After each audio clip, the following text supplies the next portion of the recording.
The sound of bulldozers echoed through the Amazon rainforest. Trees that had stood for hundreds of years crashed to the ground. Birds scattered into the sky. The heart of the forest was being ripped apart.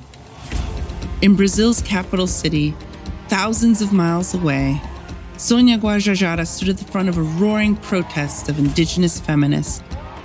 She wore a traditional headdress of vibrant blue feathers and colorful beads adorned her neck. She spoke with the power of someone who carried the fight of generations. Sônia Guajajara spoke not just for herself, but for the trees, the rivers, the animals, and all the indigenous communities whose voices had been silenced for too long. She had grown up in the rich greenery of the Amazon rainforest. She had listened to its whispers, learned its secrets, and felt its heartbeat. It was her home. Now, as deforestation and climate change threatened the environment she loved, Sônia stood tall, drawing inspiration from the community that had raised her. She had seen what the businessmen wanted to do with the Amazon, but they'd have to go through her to do it.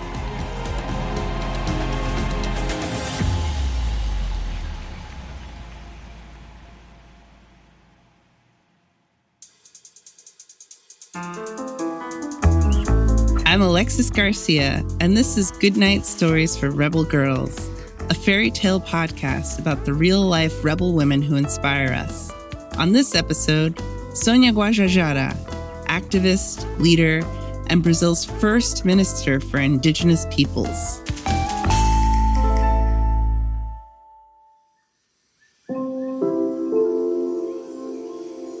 Sônia Guajajara was born in 1974 in a small indigenous village in the state of Maranhão in Brazil, tucked away in the great Amazon rainforest. There, the trees grew so tall they seemed to touch the clouds.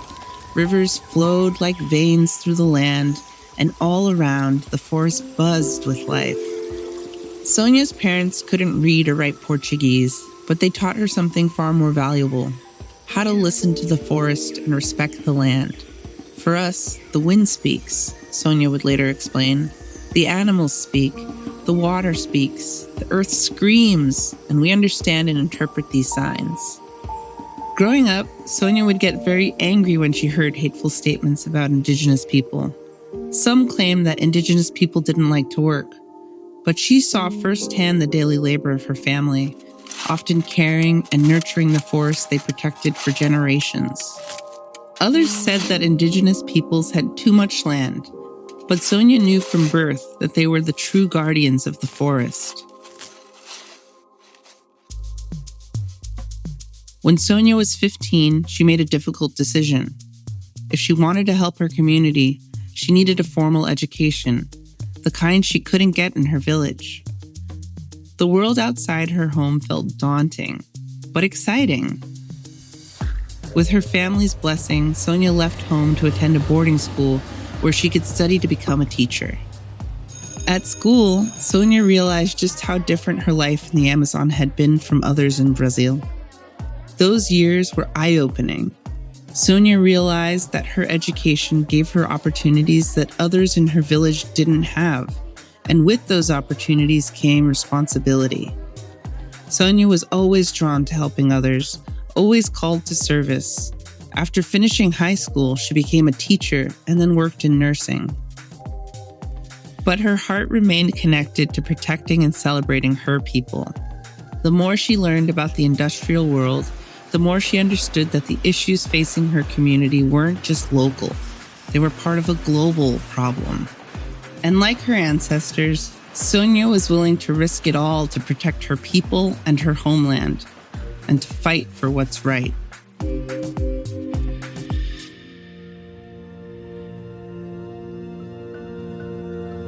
In 2001, Sônia attended her first National Indigenous Rally in Brasília, the capital of Brazil. There, she met indigenous leaders from all around the country. They shared stories of how their land was being taken away, their rights ignored, and the environment destroyed. She learned that during Brazil's military dictatorship in the 1960s and 70s, the government had taken over many indigenous territories. Farmers and business people laid claim to the land. Many indigenous people lost the right to live on the land they had nurtured long before the country of Brazil even existed. There's a special way that indigenous people care for the earth. Through hundreds of years of careful observation and practice, many indigenous people know how to grow food and direct rivers, protect native animals and plants, and use resources without using them up. Areas that are managed by indigenous communities generally encourage more of a thriving environment than other lands. Right now, indigenous peoples own, use, or manage at least a quarter of the world's land. This is especially important in the Amazon, which is the world's largest tropical forest. This forest helps regulate the Earth's climate. Nearly half of Brazil's indigenous population, almost 900,000 people, live in the Amazon. Sonia's people had been advocating for the land for generations. It only made sense that now she would join the fight, and each year that passed, her voice grew stronger and stronger. In 2019, Sonia helped organize the first Indigenous Women's March. Thousands of women from different tribes and regions came together in Brazil's capital. They marched to show they were united and to demand that the government protect Indigenous women's rights in the environment. This march was powerful and called attention to challenges that continued to grow. Deforestation in the Amazon was increasing at an alarming rate. Gold miners invaded protected lands, bringing pollution and violence. Sonia thought of the forest she grew up in and the buzzing ecosystem that she loved. She and her fellow indigenous activists faced threats of being forced off their land. The plants, animals, and trees that made their home special were under threat to die or worse, go extinct. Who would want to destroy something so beautiful? Some people wanted to exploit the Amazon rainforest for profit, but Sonia and her community of indigenous activists refused to be silenced. They continued to organize marches, even traveling around the world to advocate for indigenous rights in the environment. Since raising their voices wasn't enough, they would now have to try something else.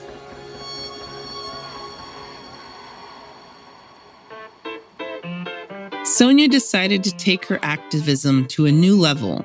She declared her intention to run for president of Brazil in 2018. Her bold vision caught the attention of leaders in her political party, and they made her the candidate for vice president. With this, Sonia became the first indigenous person to run for federal office in Brazil. Her competition won the presidential election, but that didn't stop her. 4 years later, she ran for office again, and this time, she won. Sonia became the first indigenous congresswoman representing the state of São Paulo. An even greater opportunity was just around the corner. When Luiz Inácio Lula da Silva was elected president of Brazil later that year, he made an unprecedented decision. He created Brazil's first ever Ministry for Indigenous Peoples and chose Sonia to lead it. This was a historic achievement. It had taken more than 500 years for an indigenous woman to reach this position as a leader. For the first time in Brazil's history, indigenous peoples would have an official voice at the highest levels of government. And not just any voice, the voice of a powerful indigenous woman who had spent her life fighting for her people and the environment.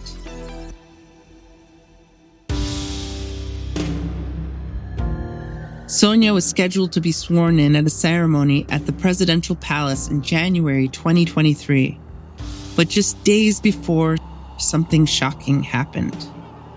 Thousands of extremists attacked Brazil's government buildings, including the presidential palace, Congress, and the Supreme Court.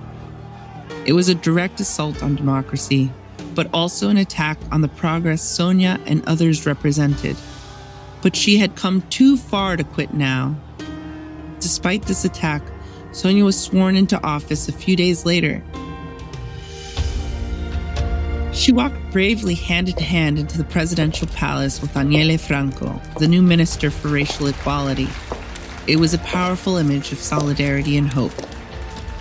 As minister, Sonia made environmental crimes one of her top priorities. She worked to protect indigenous territories from illegal logging, mining, and land grabbing, and pushed for policies that recognized the crucial role of indigenous peoples in preserving biodiversity. Sonia's important work did not go unnoticed. In 2024, the United Nations named her a Champion of the Earth, their highest environmental honor, in recognition of her activism, commitment, and political achievements. And there's still so much more she wants to accomplish.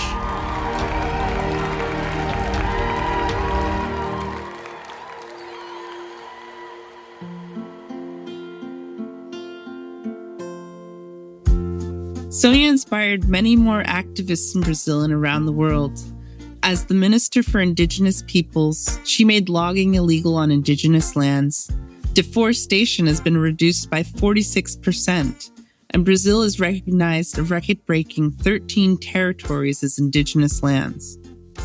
Through it all, Sonia has shown the world an essential truth, that protecting indigenous rights is intertwined with the survival of our planet. As the Amazon faces continued threats, Sonia stands firm, speaking for the trees, the rivers, the animals, and all indigenous peoples whose futures hang in the balance. She finds hope by taking action, fighting alongside a sisterhood of activists working towards the same goal. She believes that when women work together, we give each other strength. This sense of unity and purpose has carried Sonia through the most difficult times, through logging and mining, threats and attacks. From a young girl listening to the wind and the water of the Amazon, to a minister shaping national policy, Sonia has always found power in community. With her friends and family by her side, she will continue standing in her power to protect her land, her people, and the earth for generations to come.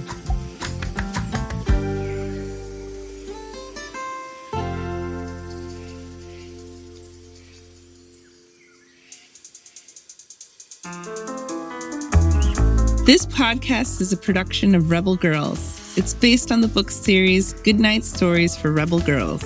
This episode was narrated by me, Alexis Garcia. This story was produced, written, and fact-checked by Danielle Roth. Sound design and mixing by Carter Woghan. Haley Dapkus was our editor and director. Arianna Griffiths was our intern. Our executive producers were Joy Smith, Anjelika Temple, and Jes Wolfe. Original theme music was composed and performed by Elettra Bargiacchi. And a special thanks to the whole Rebel Girls team who make this podcast possible. Until next time, stay rebel.